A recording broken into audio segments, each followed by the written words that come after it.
اب اس مٹی کے جسم میں رہتے ہوئے آپ یہ سمجھ سکتے ہیں، جہاں تک ڈیٹا آپ کے پاس موجود ہے مٹی کے جسم میں، جہاں مائنڈ کی تخلیق ہے، وہاں تک آپ سمجھ سکتے ہیں روح کا الگ پن ہے، وہاں تک سمجھا جا سکتا ہے۔ جہاں مائنڈ آپ کا ڈیڈ ہو گیا، جہاں روح اپنا شعور کھو دے کہ میں روح ہوں، جہاں الگ پن، الگ کوالٹی روح کی ختم ہو گئی، اس مقام کو آپ اس مٹی کے جسم میں رہتے ہوئے کیا سمجھ سکتے ہو؟ اس شعور کو کیسے سمجھا جا سکتا ہے؟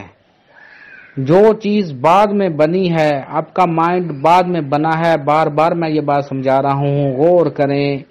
آپ کا جو مائنڈ ہے، آپ کا جو شعور ہے، اس وقت پیدا ہوتا ہے جب روح مٹی کے جسم میں آ جاتی ہے۔ روح مٹی کے جسم سے باہر ہو، اس وقت آپ کا مائنڈ ہے ہی نہیں۔ ثاقب کیا سمجھے گا؟ جب تک اس مٹی کے جسم میں موجود ہے، ثاقب کیا سمجھے؟ کیا سمجھ سکتے ہیں آپ اپنے آپ کو؟ آپ اپنی زیرو سٹیج پر سمجھ سکتے ہیں، جہاں مائنڈ ہے۔ آپ مائنڈ سے سمجھ رہے ہیں تو مائنڈ سے آپ کیا سمجھیں گے؟ مائنڈ سے وہیں تک سمجھیں گے جہاں مائنڈ کی تخلیق شروع ہوئی، جہاں ذہن کی تخلیق شروع ہوئی۔ جو چیز مائنڈ ذہن سے پہلے ہے، اس کو مائنڈ اور ذہن کیا سمجھے گا؟ کیا سمجھے گا مائنڈ اور ذہن؟ پھر آپ عرفان خودی کوئی کیا سمجھائے آپ کو؟ کیا آپ سمجھ سکتے ہیں؟ عرفان خودی جب تم اپنا مائنڈ ڈیڈ کرو گے، اب یہ نہ کرنا کہ اللہ معاف کر کو ڈنڈا نہ لگا لینا اپنے سر میں۔ مائنڈ ڈیڈ کرنے کا مطلب ہے کہ تم اپنے ڈیٹے کو، تم اپنی پوزیشن کو وہاں برقرار رکھو جہاں مائنڈ بنا ہی نہیں۔ جہاں مائنڈ بنا ہی نہیں، وہاں کیا سمجھو گے تم؟ پھر اس سے اوپر جاؤ۔ اب بتاؤ، کیا ہوں میں؟ اب تم سوچو، کیا ہوں میں؟ کیا ہو تم؟ پھر وہاں جاؤ جس سے تم اس مٹی کے جسم سے اپنے آپ کو سمجھنا چاہ رہے ہو، تم وہ ہو ہی نہیں۔ اگر تم وہ اپنا سمجھنا چاہ رہے ہو، اپنا آپ اصل اپنی سمجھنا چاہ رہے ہو، تمہیں اپنے مائنڈ کو قربان کرنا پڑے گا، تمہیں اپنے مائنڈ کو ڈیڈ کرنا پڑے گا، ثاقب کو ثاقب ہونا چھوڑنا پڑے گا، ظہیر کو ظہیر ہونا چھوڑنا پڑے گا۔ جب ہم یہ چھوڑ دیں تو پھر کیا سمجھیں اور کس کو سمجھیں؟ الفاظ میں عرفان خودی اشاروں میں بتایا جا سکتا ہے، سمجھایا نہیں جا سکتا۔ بتانا اور ہے، سمجھانا اور ہے، اور سمجھنا اور ہے۔ جب کوئی انسان اس شعور میں سمجھائے جہاں وہ خود مائنڈ نہیں رہتا، تو تمہیں پھر کیا سمجھائے؟ اور تم اس مائنڈ میں جہاں تمہارا مائنڈ ہی نہیں، تم وہ چیز سمجھو جو مائنڈ سے پہلے کیا، پھر تم کیا سمجھو گے؟ یہ تو تمہیں اپنے مٹی کے جسم سے باہر آنا ہے، پھر اس مٹی کے جسم سے تم نے حرکت کرنی ہے، تمام عالموں کو سمجھنا ہے، جہاں جہاں سے تم آئے ہو وہاں وہاں سے تم نے گزرنا ہے۔ اور پھر جب تم اپنے مائنڈ کو ایک مقام پر ڈیڈ کرتے ہو، جب تمہارا اپنا شعور نہیں رہتا،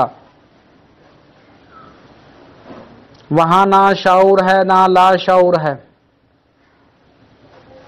وہاں پر وہی سمجھے گا جو جائے گا۔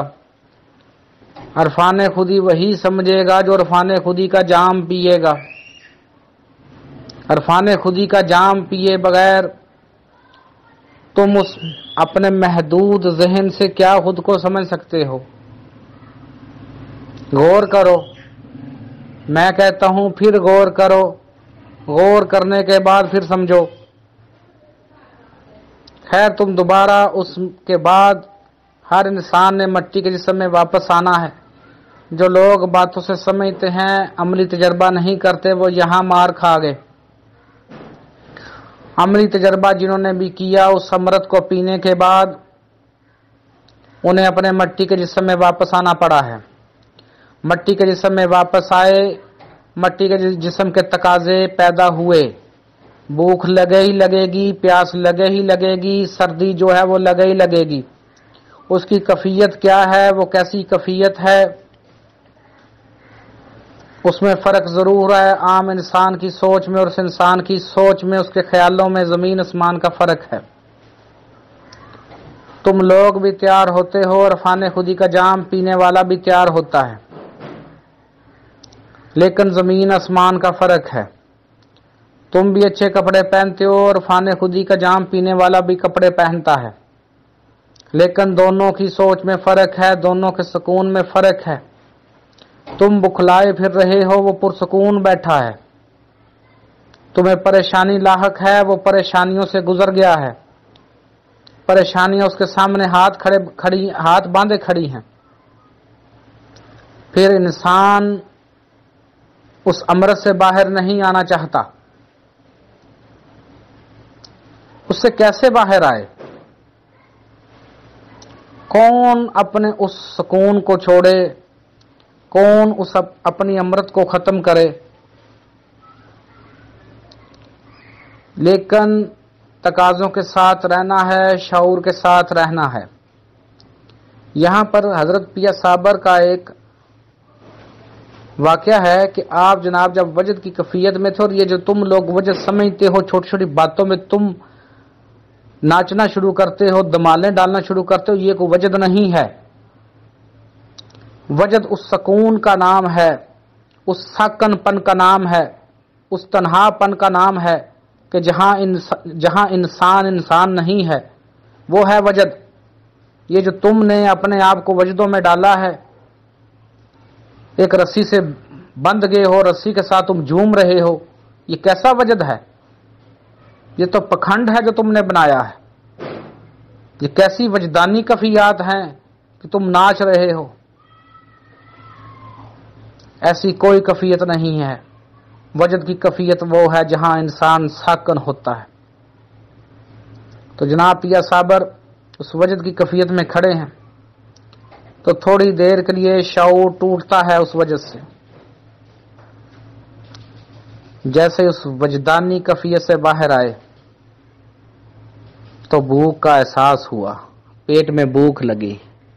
آپ جناب نے گولڑ گرے ہوئے تھے، یہ جو بوہڑ کا درخت ہوتا ہے، برگد کا درخت ہوتا ہے، جسے پنجابی میں بوڑ کہتے ہیں، اس کے تھے، تو وہ اٹھا کے کھانے شروع کیے، اور آپ جناب نے وہاں پر کہا اللہ تو اللہ ہے، اللہ پاک تو اللہ پاک ہے۔ انسان نے اپنی لاچاری ظاہر کر دی نہ اس ذات کے آگے۔ کائنات کی ہر چیز اس ذات کے آگے اپنی لاچاری کرتی ہے، لیکن عام لوگ کیا سمجھیں اس کیفیت کو؟ عام لوگ تو بس اسی میں مارے جا رہے ہیں کہ جیسے انسان اس دنیا میں پتہ نہیں کیا کرنے کے لیے آ گیا ہے، جیسے ایک جانور پیدا ہوا ہے ویسے ہی انسان پیدا ہوا ہے۔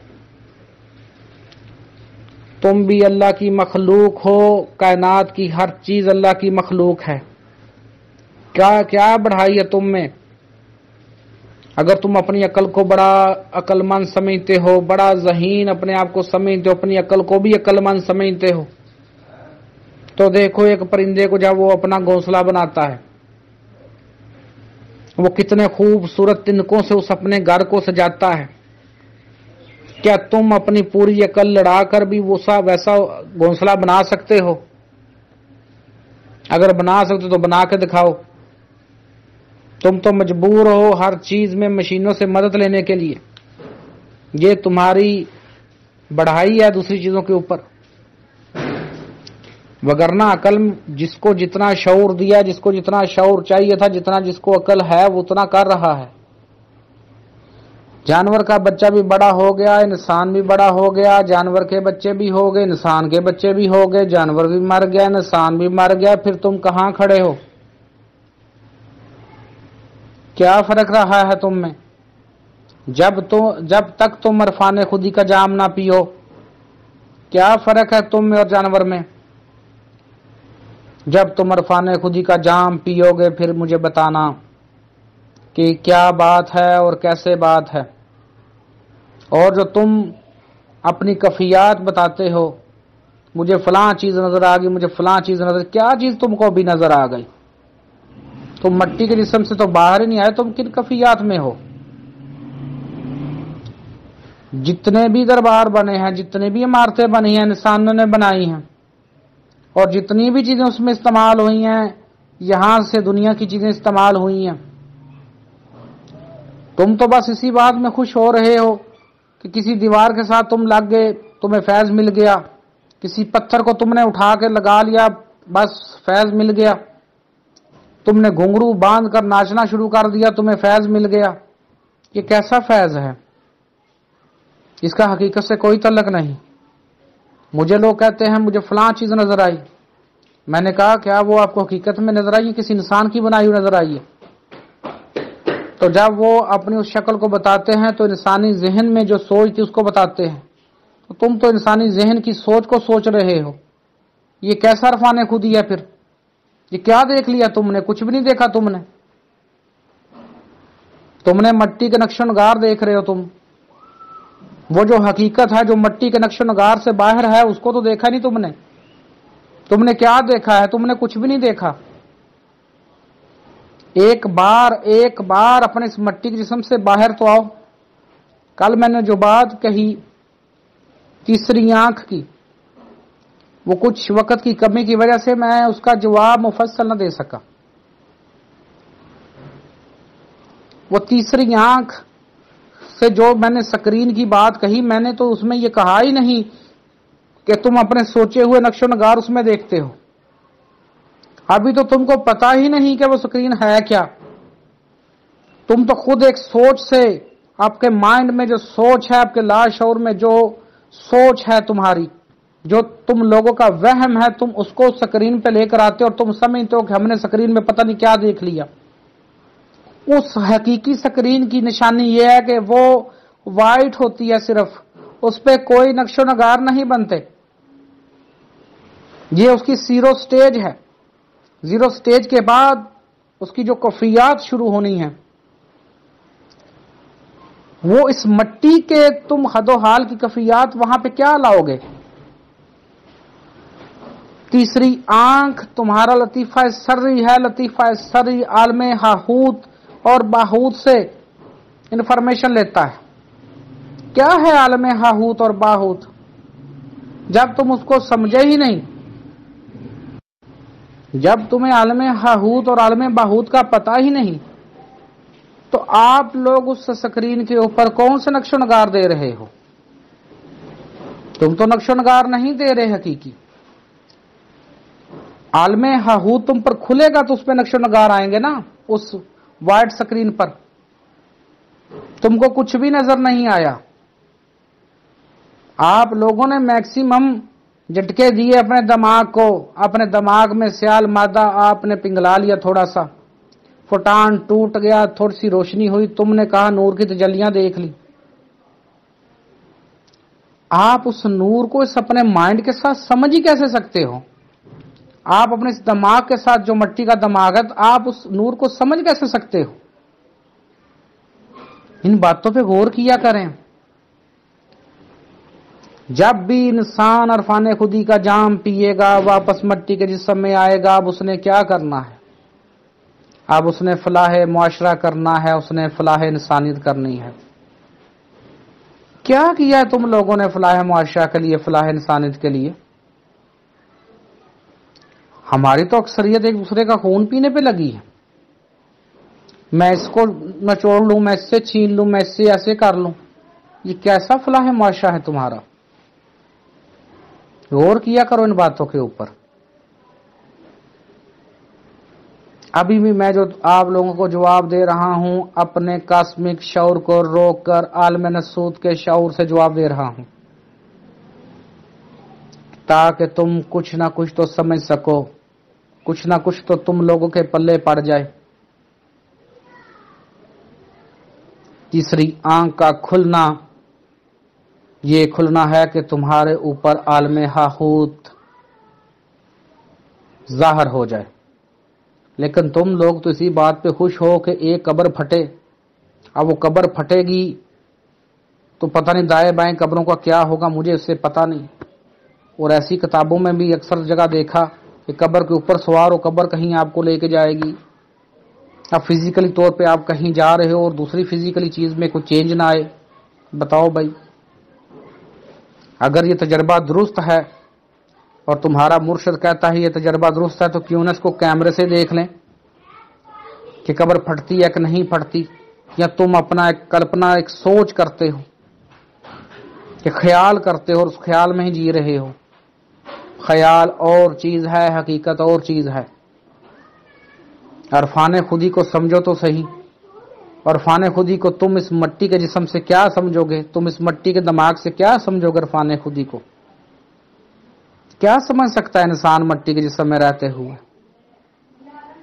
ہماری قوم کی اکثریت کو تو دولے شاہ کے چوہے بنایا گیا، ایسے ایسے قصے کہانیاں سنائی گئی، مزے لے رہی ہے قوم، اکثر قوم جو ہے، اور اس خول سے باہر بھی نہیں آنا چاہتے۔ جب تم باہر آنا نہیں چاہتے تو مزے کرو، بس پھر ایسے ہی رہو۔ اور باقی ہاں یہ ضرور ہے، پھر تمہیں پتہ ضرور چل جائے گا۔ غور کیا کریں اس بات کے اوپر۔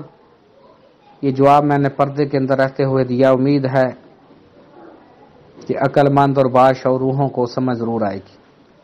اس پہ مزید بھی گفتگو ہو سکتی ہے، لیکن میں نے کہا نا کہ جب حقیقی علم کی بات شروع ہوتی ہے تو تواڈے نال دے گھر والوں نوں بڑی تکلیف ہوندی ہے، تو وہ کیسے ماسٹرز کو کھلم کھلا پیغام دے سکتے ہیں؟ اللہ حافظ۔